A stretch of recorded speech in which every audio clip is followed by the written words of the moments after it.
तो आज की क्लास में हम लोग क्या देखेंगे, protection against the travelling wave. Travelling wave से अपने इक्विपमेंट को कैसे हम प्रोटेक्ट कर सकते हैं। ठीक है, तो देखो इससे पहले हमने क्या देखा था कि shielding of line and substation by a overhead ground wires. ठीक है, हमने देखा था ना कि आपको लाइंस और सब स्टेशंस को हम कैसे ओवरहेड ग्राउंड वायर से प्रोटेक्ट कर रहे थे, राइट। ठीक है, तो वो क्या कर रहा था, वो तो काफी सफिशिएंट प्रोटेक्शन प्रोवाइड कर रहा था against the direct lightning stroke. वो क्या करता था, डायरेक्ट लाइटनिंग स्ट्रोक से हम मतलब इक्विपमेंट्स और जो स्टेशन से उसे प्रोटेक्ट कर रहा था। And also reduce the electrostatically and electromagnetically induce over voltage. जो इलेक्ट्रोस्टैटिकली और इलेक्ट्रोमैग्नेटिकली जो भी ओवर वोल्टेज इंड्यूस हो रहे थे उसे भी क्या कर रहा था, रिड्यूस कर रहा था। लेकिन जो ये ओवरहेड जो ग्राउंड वायर्स थे या फिर रॉड इलेक्ट्रोड जो हम अर्थिंग प्रोवाइड करते हैं, इससे क्या होता है, ये तो मतलब आप जो ये प्रोटेक्शन प्रोवाइड करें वो तो कर सकते हैं, लेकिन it does not provide the protection against the travelling wave. ठीक है, ये क्या कर सकते हैं, ये जो ट्रेवलिंग वेव होता है जो ट्रेवल करके आपके लाइन के थ्रू आता है, उसके थ्रू ये क्या प्रोटेक्शन प्रोवाइड नहीं कर पाते हैं। ठीक है, तो ये कैसे आता है, ये आपके क्या आता है, लाइन के थ्रू आता है और रीचेज द टर्मिनल इक्विपमेंट। और क्या लाइन के थ्रू कहाँ पहुंच जाता है, आपके टर्मिनल इक्विपमेंट में पहुंच जाता है। उसके बाद क्या करता है, आपके इक्विपमेंट्स को क्या कर देता है, ये डैमेज कर देता है। ठीक है, तो देखो क्या मतलब आप जो ये आपका ट्रेवलिंग वेव है वो क्या क्या डैमेज करता है।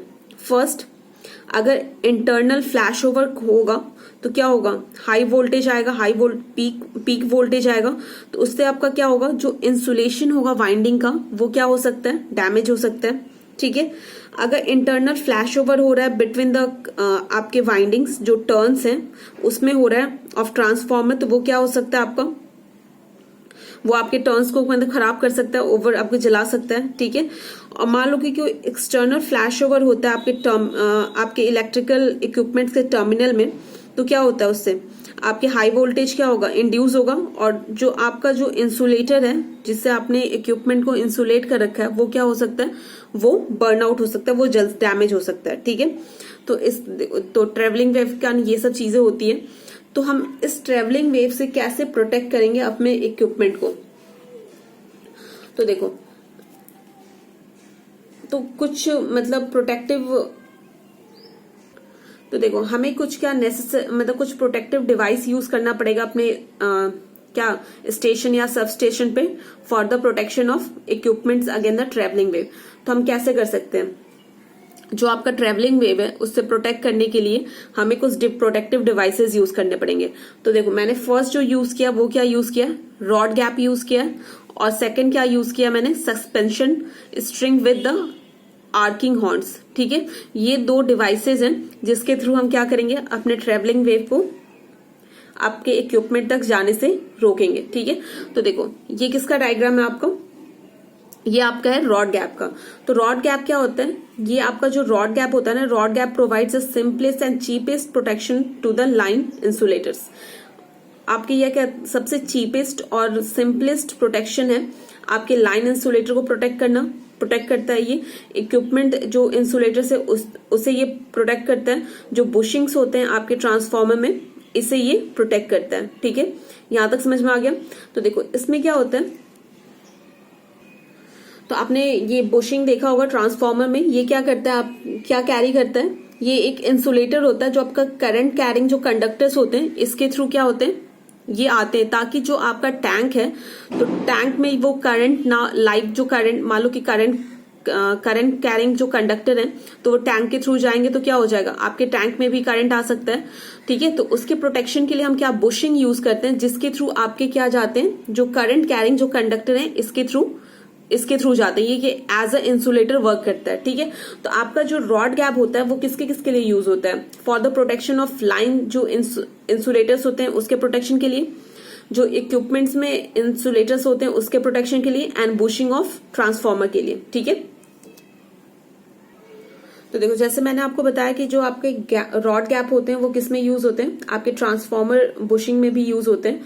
तो अगर इन केस हम ट्रांसफार्मर में आपके रॉड गैप को यूज कर रहे हैं तो इसको और क्या कह सकते हैं, इसे हम कोऑर्डिनेटिंग गैप भी कहते हैं। ठीक है, ये क्यों इंस्टॉल होता है, are install to protect the apparatus. जो एपरेटस होते हैं उसे प्रोटेक्ट करने के लिए हम क्या यूज करते हैं, आपका कोऑर्डिनेटिंग गैप यूज करते हैं। ठीक है, तो देखो ये जो रॉड गैप होता है ये क्या प्रोवाइड करता है, rod gaps provide the backup protection to the bushing of the transformer in case of primary protective device is failed. ठीक है, अगर आपका मान लो कि लाइटनिंग अरेस्टर में आगे पढ़ेंगे, तो अगर क्या होता है, आपका प्राइमरी प्रोटेक्टिव डिवाइस होता है। तो अगर आपका primary protective device that is a lightning arrester fail हो जाता है, तो उस केस में हम क्या बैकअप क्या रखते हैं, आपका ये जो रॉड गैप है इसे एज अ बैकअप रखते हैं for the protection of bushing of transformer. ठीक है, तो आपको रॉड गैप ट्रांसफॉर्मर में क्यों यूज होता है, अगर किसी ने पूछा तो क्या होता है, rod gap provides a backup protection to the bushing of transformer in case of primary protective device that is a lightning arrester fail. ठीक है, जब लाइटनिंग अरेस्टर जब फेल हो जाता है तो उस केस में हम क्या यूज करते हैं, आपका रॉड गैप यूज करते हैं इन केस ऑफ बुशिंग ट्रांसफॉर्मर। देखो यहां से यहां तक की जो ये लेंथ है, ये जो गैप है, ठीक है, तो इसका मान लो कि लेंथ हमने क्या मान लिया, ये हमने L मान लिया है, राइट। हम इसे क्या कहते हैं, इसे हम रॉड गैप कहते हैं। ठीक है, समझ गए। और देखो ये जो इंसुलेटर है, जो बुशिंग है आपका, यहां से लेके और यहां तक के लेंथ को हमने क्या मान लिया, L1 मान लिया। ठीक है, यहां तक समझ में आ गया। और ये देखो ये क्या है हमारा, ये ट्रांसफॉर्मर का केस हम लेके चल रहे हैं, तो ये हमारा क्या हो गया, बुशिंग हो गया। ठीक है, ये अपना बुशिंग है, बुशिंग इंसुलेटर। ठीक है, तो देखो जो आपका जो ये रॉड गैप होता है कंसिस्ट ऑफ 2 रॉड्स। ठीक है, 2 रॉड इसमें होते हैं। अप्रोक्सीमेटली कितना होता है, ये 1.6 इसका डायमीटर होता है, राइट। तो देखो डायमीटर होता है, और क्या होता है कि जो आपका ये क्या होता है, बेंड होते हैं, which is bend at the right angle. ये क्या होता है, राइट एंगल पे बेंड होते हैं, यहां से मुड़े होते हैं दोनों। ठीक है, तो देखो इसमें जो एक रॉड है आपका, वो कहां से कनेक्टेड होता है, 1 rod is connected to the line. ये क्या होता है, आपके लाइन से कनेक्टेड होता है एक रॉड आपका, और दूसरा रॉड कहां से कनेक्टेड होता है, and while the other rod is connected to the ground. और अदर रॉड किससे कनेक्टेड होता है, आपका ग्राउंड से कनेक्टेड होता है। ठीक है, देखो in case of transformer they are fixed between a bushing. ऐसे में किससे कनेक्टेड होता है, आपके ये वाला जो एक हो जाएगा ना, वो किससे कनेक्टेड हो जाएगा, लाइन से कनेक्टेड हो जाएगा, और ये वाला जो हो जाएगा वो ग्राउंड से। लेकिन इन केस ऑफ ट्रांसफॉर्मर ये क्या होते हैं, आपके बुशिंग पे कनेक्टेड होते हैं। ठीक है, ये क्या होते हैं, ये कहां पे फिक्स होते हैं, they are fix between the bushing of insulator, right. यहां तक समझ में आ गया। अब देखो अब क्या होता है कि इसमें जो डिस्टेंस होता है, distance between the gap and the insulator should be more than the 1/3 of gap length in order to prevent the arc from the being blow to the insulator। ठीक है, इसमें क्या बोला है आपको कि ये जो आपका लेंथ है L1, ये जो इंसुलेटर और ये जो आपका रॉड गैप है वो कितना होना चाहिए, ग्रेटर देन L/3।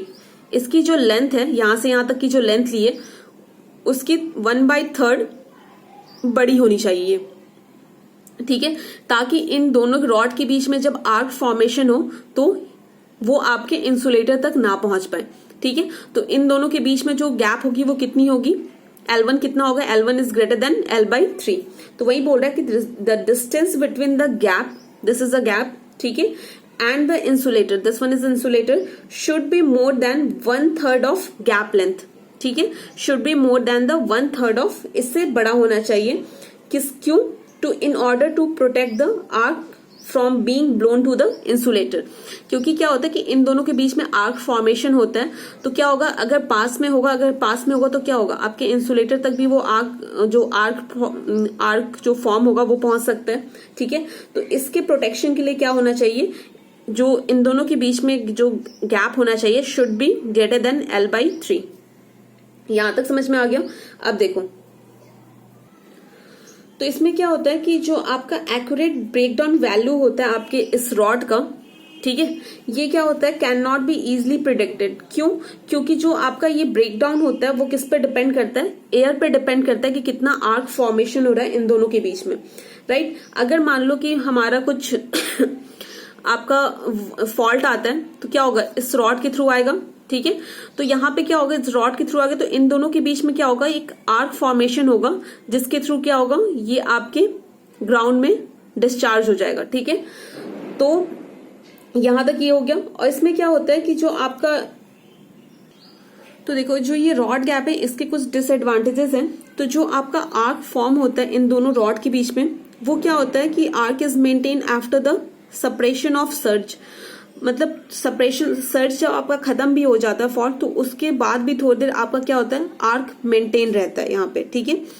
और कभी कभी देखो आर्क के कारण क्या होता है, आपका टेम्परेचर इंक्रीज करेगा, तो टेम्परेचर इंक्रीज होने का क्या होगा, ये जो रॉड है ना वो क्या होता है, rod can be melt due to the heat of arc, जो आर्क से हीट निकलेगा उसके कारण आपका क्या हो सकता है, रॉड जो है ये मेल्ट हो सकता है, ठीक है।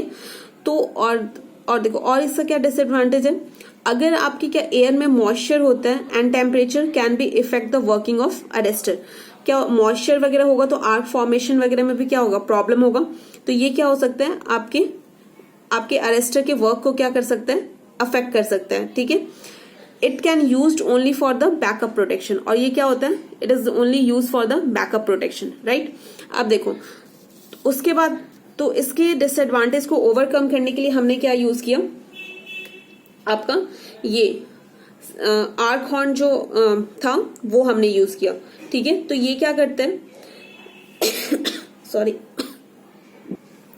तो देखो आपका क्या होता था कि जो आपका लाइन इंसुलेटर होता था तो वो क्या होता था कि अगर बहुत ज्यादा आर्क फॉर्मेशन होता था तो उसके कारण क्या होता था, ओवर वोल्टेज आ जाता था, तो उसके कारण क्या होता था कि मतलब उसे मेंटेन करना बहुत प्रॉब्लम होता था। तो उससे क्या होता था, बहुत सारे प्रोटेक्टिव डिवाइसेस आपको यूज मतलब बनाए गए ताकि आप जो क्या कर सको, जो इंसुलेटर स्ट्रिंग है उसको आर्क से फ्री कर सको, ठीक है, उस पर आर्क का कोई इफेक्ट ना डले।